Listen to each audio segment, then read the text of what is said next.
everyone, it's QuickyBaby and welcome back to World of Tanks, and today you're going to see the tank that breaks the game. Yeah, maybe not. This is the Breaker. It's the tier 11 British non-turreted tank destroyer, and it is the highest damage per minute that you can achieve inside World of Tanks. No longer any of this namby-pamby, only at 50 meters like you can achieve with the Wheatskavitzer. This vehicle does the same amount of damage as it does at 50 meters as it does at 500 meters. So, our hero today, our first hero today, is GigaGayCycle from the North American server, and to say that they are going to have a Giga game here is going to be an understatement. So firstly, this is one of the only parts of the replay, spoilers, where you get to see the mechanic of the Breaker, and that is this turbo. And the way that it works, which was in my opinion very poorly explained by Wargaming in their videos, is that you drive for a little period of time, you see the extra turbo bar fill up,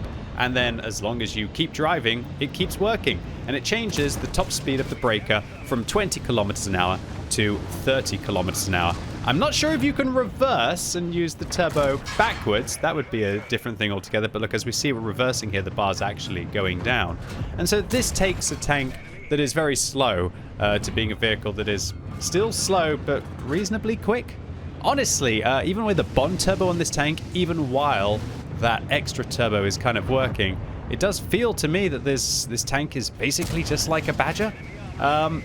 Maybe a weird take, and I've got to get my hands on this vehicle before I have the final opinion, but I'd love for Breaker owners to let me know down below. Do you feel like that turbo just makes this thing a Badger, or does it really change the way that it truly feels?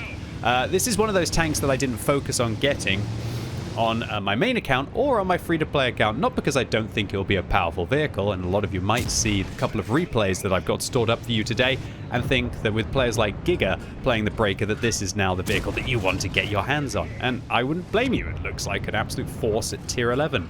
However, with regards to the mechanic, I do feel that the mechanic kind of just makes it like a more annoying tier 10, you know? A more annoying tier 10. Where you just actually have to keep driving to be able to get the same speeds that you were able to achieve, which always seems like a little bit of a weird one for me. Why would you want to have to drive forwards for so long to be able to get the same kind of mobility that you had on the Badger? Bizarre. Maybe I am missing something. Maybe it's the extra engine power that lets you grind your way up slope in this one example that will be the make or break difference on this tank. Yeah, I'll leave. Sorry, Giga, if you're watching this one. I apologize. I can't really do that to you.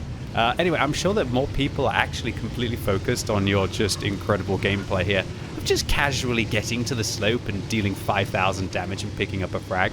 Looks like we have another hero from the North America server as well. I can always tell whenever I see a veteran like Scout's Ace on the team playing the Griffin, because that's a badge that isn't available, I believe, on the European server, NA server exclusive for NA veterans. Okay, so having dealt with the hill, now Giga is going to make their way back to base and try and get into a more defensive position, I guess, as they expect that the other flank is failing. Although, you know, maybe they're a little bit pessimistic here, because they have no idea how many hit points their team is on the other flank, as they've been outside their render distance. Again, one of the big mistakes that players make is they don't realize that hit points don't update until they're inside that yellow circle, the largest one, which is 568 meters, the render distance in World of Tanks. So you might see, hopefully now, towards that part of the map, and Giga's actually looking, you can tell, he's looking, how much hit points are they on when they get inside my render distance, really showing that they are an excellent, knowledgeable player who knows about these kind of mechanics that might catch other players out. So we can instantly see that without deaths on the enemy team, that their hit points have changed from 25k to 18,000. So, you know, that's completely fair odds for Giga in their Breaker, right? Yeah, well, we'll have to see. Firstly, it's the Taschenratte that's coming over that ridgeline, and that is a terrifying tank. And it's got like a little buddy with a bigger gun but a way weaker hull, the FV215B183, that can't hold up to all of this gold spam that we see here from Giga. But they're going to have all of their gold spam to be able to get through this one. Unfortunately, it looks like maybe the Jackal or the Taschenratte manages to spot Giga And so, oh man, look at that. That's what 10 degrees of gun depression looks like. And just look at this thing's rate of fire with the bond rammer, the bond vents. We're down to a near 6-second reload, meaning that this vehicle, even without something like adrenaline rush, is going to be packing 4,800 damage per minute. So with a crew skill like emergency, with a crew skill like close quarters combat, with a crew skill like adrenaline rush, what is GigaGayCycle's reload going down to? 5.86? That might be approaching the 5k mark before we even see adrenaline rush on this tank, boys and girls. Alright, Taschenratte coming in. The M60 gets vanquished by the Leopard, and this is just what you want. The Breaker holding a position, holding on for dear life, allowing their team to be able to get shots in from the side, but also just crushing through the most heavily armored vehicle. And wow, look, that Taschenratte has been playing a lot. They've got themselves the actual kill counter, the first time I've seen that on the front of their vehicle. But maybe it's distracting Giga as well here, as they fail their shell on the Taschenratte's turret. And let's see if Giga can stop that Taschenratte from clocking up any more kills. And it wasn't actually Giga who does it. It was the FV215B183 played by Tyler. So, is Giga now down below that magical threshold to achieve adrenaline rush? Doesn't look like it. I want to see just how good that rate of fire can get. Will this be the first 5,000 damage per minute tank without firing HE in World of Tanks? Probably, with the adrenaline rush there. Okay, so having just held onto the corner like an absolute boss, and that's exactly what this tank is meant to do, is just hold onto the corner, try and keep everyone in front of it with its 380mm of armor. This thing is practically impenetrable on the upper hull, especially if it's using any of its gun depression. It's only the lower plate that you really have to watch out for, or if this thing is getting tanked in the side. So, having held back the enemy's advance, now the enemy are like, maybe we should attack the other way, guys. Doesn't look like we're going to break through that breaker. Possibly. Well, unfortunately, Costco Chicken Bake there. I'm sure that Costco's Chicken Bake is of the highest quality. Unlike that Stinger's gameplay. Shade thrown. Gets shut down by a sneaky Giga in the side of the map. Okay, so now the Jackal, who was initially spotting Giga from that position just outside the cap circle, doesn't quite manage to catch the breaker once again. But unfortunately, Lobster Boy on the enemy team playing a gorilla shuts down Griffin. I love you, NA server, and your fantastic usernames. Way better than the EU server. That's coming from somebody called QuickyBaby, for goodness sake. Lobster Boy manages to get the shutdown, and Monster Cookie destroys 6 pound hard in their T110E5. Oh, NA server, you've got to keep sending me your replays on the What Record website, really, just for your usernames. I love it, I love it, I love it, NA server. You've got sass in buckets like me. Okay, so the KR1 advancing in, the hacker in the corner, Monster Cookie on 3 kills, GigaGayCycle on 2 kills here, just trying to crush this Soviet tank before they get into close quarters combat. Oh, how much will the Ram do? How much will the Ram do? What? Nothing? Well, maybe that guy doesn't have mods. That was one of the most disappointing KR1 moments of all time. The Jackal isn't stupid, doesn't come around the corner, and that's a disappointment. Oh, there we go. They are stupid. They push around the corner, they take it. And now, GigaGayCycle doesn't actually use Adrenaline Rush on this tank. So they've maxed out their DPM at 4,800 here. But if you want to have intuition, if you want to have close quarters combat, there's not too many more slots on this tank, unless it gets a dedicated loader, which it does! So it's actually got lots of slots. So maybe, it would be a good idea to take Adrenaline Rush on this vehicle as well. Alright, so GigaGayCycle now against a gorilla with a breaker in the side. Are they going to be loading HE and going around the corner here? Are they going to try and shoot the breaker? What's their plan? Tier 2 near full health tanks round the corner. That must have been HE for 650. And I was checking to see if there's going to be a hard mission to do. Oh, talk about hard mission. This gorilla's got it hard right now as they take 2 shots, and before they even reload the 3rd, they are shut down. GigaGayCycle gets back, but the breaker on the enemy team, Ezekiel Caesar, is not stupid. They don't bounce regular rounds. They fire that HE shell, and they shut down our hero, GigaGayCycle, who does 12,600 damage. Not enough to win a game of World of Tanks, apparently, in 2.0. What a heartbreak. But GigaGayCycle pretty much showed us completely what this vehicle is capable of here. Get in a position on a ridgeline. Use that 10 degrees of gun depression and just keep blazing until hopefully the job is done. So maybe our next hero, Allieska, from, I guess, the European server this time. Definitely looks like more European server badges here. We'll have to judge by the names as well. I might... Did you just assume what server I play on, Mr. QuickyBaby? Says Allieska. Yeah, possibly.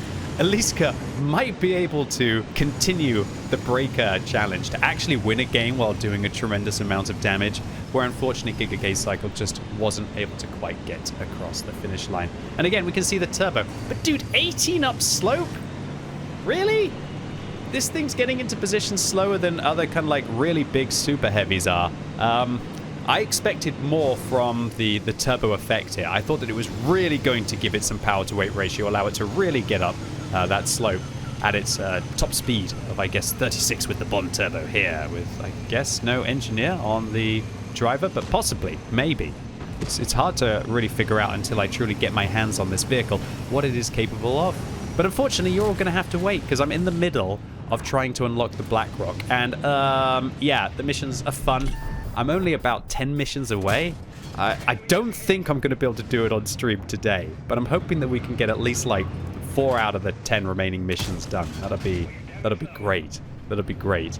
So, yeah, I warn you, you might not want to tune in on twitch.tv/QuickyBaby today. I think tensions are probably going to be running quite high as I'm trying to do the hardest, some of the hardest, if not the hardest missions of all time in World of Tanks. Maybe that's actually, yeah, so let's just say my language might be a little bit more choice than it is in my pre-made YouTube videos, which I don't script, but it looks like my brain has managed to at least not put myself into as stressful situations as choice language might pop up occasionally. Look, I'd love to see what you all look like in your living rooms playing World of Tanks. Maybe not. Maybe I don't want the idea of what kind of like 50 or 100,000 people look like when they're playing World of Tanks in their living rooms. Don't tell me in the comments down below. Okay, I'm done. Let's just focus on the game. And that is, Allieska is currently trying to give a haircut to this M5Y here. Shots not quite managing to connect. I guess that's because of the lack of bond vents. No. I honestly think this is probably the best build that you could have on this tank. Because if you get tracked multiple times, yeah, you are not going to be a happy camper. But I tell you who isn't a happy camper is Allieska here. Spamming a load of gold at the top of that M5Y and not managing to claim the scalp of that American heavy tank. Looks like only Americans can claim those American scalps in the case of the E5 shutting down the M5Y there. But now Allieska's going to go after the Leopard. Locking down the tracks, overmatching the side, keeping those tracks locked. And what you're going to see with great players like GigaGayCycle and Allieska is that they are really in control of how far they extend their vehicle over the ridgeline. And apparently they've also got Rayman-like memory to know where the Leopard was, even though they weren't spotted to be able to shot them down. Adding a few hundred damage to a total that we'll have to take into account at the end of the game where we take a look. So Allieska tells the 432U to fall back. We have, once again, another cheeky Jackal pushing into position. They shut down the 432U. Can they manage to get the tracking shot? No. But 500 damage, reducing them to a one-shot, still means that they are not going to be best pleased. Fortunately, the Grilla comes in again. Grilla unable to get the shell in. And oh, this is what you want to see. E100? Oh, love it, love it, love it. Sorry, what even just happened there with that shell? I genuinely don't know where that one went. Did it just clip the top of the ridgeline? That one did not look like it was aimed poorly. And a quick shake of the mouse by Allieska is understandable. Are they trying to do a mission in this tank? No. They're just so good they must have absolutely crushed through their missions. Maybe they've already unlocked the Blackrock. Possibly. Will I do so today? No. I'm just praying right now. It's not like I need to pray. I actually need to play the game well. Like Allieska is here. Brilliant dodge off that heat spam. Great shot into the lower plate. Not overcommitting and allowing the Jackal to be able to get behind. I guess they're happy that they finished that tank off. And that Jackal probably just doesn't really know how good the Breaker's rate of fire is. And it's tremendous. Tremendous DPM. With all of the crew skills and fancy gun rammer, and maybe even vents, like we saw GigaGayCycle using on this vehicle. You're packing 5,000 damage per minute. That's over a Taschenratter a minute, guys. Or it's multiple E100s a minute. That's terrifying stuff. The armor flashlight showing Allieska that the top of that bar is weak. Allieska looking behind now, realizing, yeah, they kind of have to get forwards. They're going to load HE so they can fire anywhere on the 100. Guess apart from the mantlet. Bit of a shame. Allieska's going to tell the 432U to fall back and suggest that they go into a position over there. Really good, effective communication. I think that's great to protect against the ambush from behind. And I love to see players not only in control of their own movements, but also trying to see that macro of the map and knowing where they have to be. And this is quite often the difference between a player who has an incredible game and a player like Allieska who's going to have an absolutely tremendous game here. Round the corner, takes a hit from the breaker, doesn't take a hit from the griller there. And I actually like this play. Just being aggressive right now is sometimes what you have to do. Sitting back in a breaker is quite often not how it's going to work. What you want to do is get forwards, press your opponents. Oh, I could see what Allieska was trying to do there. Go hold down on the breaker. Unfortunately, the griller tracks them, but with the durability device, they get their tracks back on quickly. And ladies and gents, we can see Adrenaline Rush has procced, but without the vents, the rate of fire is actually significantly worse than we had on GigaGayCycle.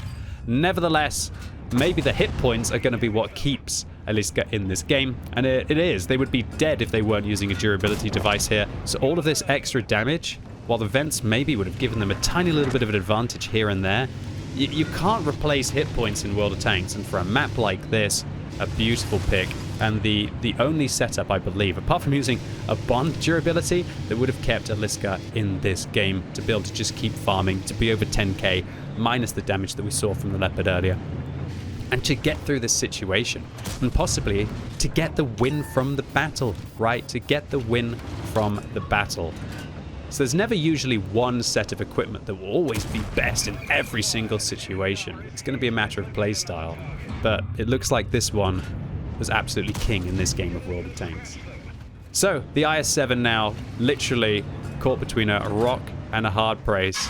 A hard place even. Unfortunately, that's a bit of a hard break there for the breaker, as Allieska doesn't get the Radley Walters medal. And whoa, I have this personally deactivated, but we're going to have to see. Great reverse side scraping by the IS-7 there, right into the lower plate of the breaker. And you know what? Usually when you play the Badger, this part towards the edge is actually stronger armor. And so I think it might have been actually more effective. And a quick look on Tanks GG shows that there's only one thickness of armor all along the lower plate. So this means that unlike the Badger, which actually does get better armor over towards the sides, your lower plate on this vehicle might actually be significantly worse if we take a look at it on the sides than it is on the breaker. But considering how much smaller that lower plate is, yeah, and how much lower profile this tank is, yeah, I'd take that. One thing I never noticed, though, is this weak point on top of the breaker, but that will be completely hidden as soon as you're using even half of your vehicle's incredible 10 degrees of gun depression. So, Allieska, heartbreak for you there. Luckily, it's okay. Your team goes on to finish off that pesky IS and finishes off the pesky Imbattable as well. And while the Radley Walters medal wasn't Allieska's to claim here, this was just an incredible game of World of Tanks, showing you the kind of aggression that you have to have, sitting back at the right times, but knowing when it's time to go all in and to break through whatever is in front of you. Just fabulous play. 2 thumbs up from me, Allieska, in this game. So 2 massive games from GigaGayCycle, that 12,000 damage loss, ridiculous. Got more experience than everyone apart from one on the enemy team, even with a loss there. And then that fabulous victory by Allieska, managing to get that 11,444 damage, including the blind shot against the Leopard. So all in all, I'm going to wait for my final opinion on the breaker until I get my hands on it, which I'm taking my time over, and I will take my time in making all of my tank reviews on the tier 11s. But my initial knee-jerk impressions of the breaker after seeing some incredible gameplay in it is that, sure, it looks terrifying at just grinding through whatever's in front of it, but I can't help but feel a little bit underwhelmed by the way that that turbo functions. To me, it looks like that it might end up with just a little bit more power to weight ratio than you would be able to achieve on the Badger, but the Badger has a 16 power to weight ratio and the Breaker has a 10.71. So I do feel that I would rather just play the Badger and get the same mobility the whole time. And I feel that maybe Wargaming could have given the Breaker a more interesting ability that could have just made the tank more interesting, for lack of a better word. And I'm quite surprised that the turbo can't be used to go backwards after an extended period of reversing, for example. That could have been interesting. But also, considering how well this vehicle is performing, Wargaming were probably trying very hard to make sure that we didn't have an all-purpose destroying machine, a crushing machine, a smashing machine to be able to just get through every scenario. So once again, a massive thank you to GigaGayCycle from the North American server and most likely allieska from the European server for submitting their 2 incredible replays on the QuickyBaby.what-record.com website. Great games from both of you, and thank you so much for sharing them with the community so we can get a look at what these vehicles are truly all about in capable hands. Anyway, ladies and gents, that's it for today. Really hope you enjoyed this video. If you did, give it a thumbs up. If you hated it, give it a thumbs down. And let me know what you think about the Breaker in the comments down below, especially if you are a Breaker owner already.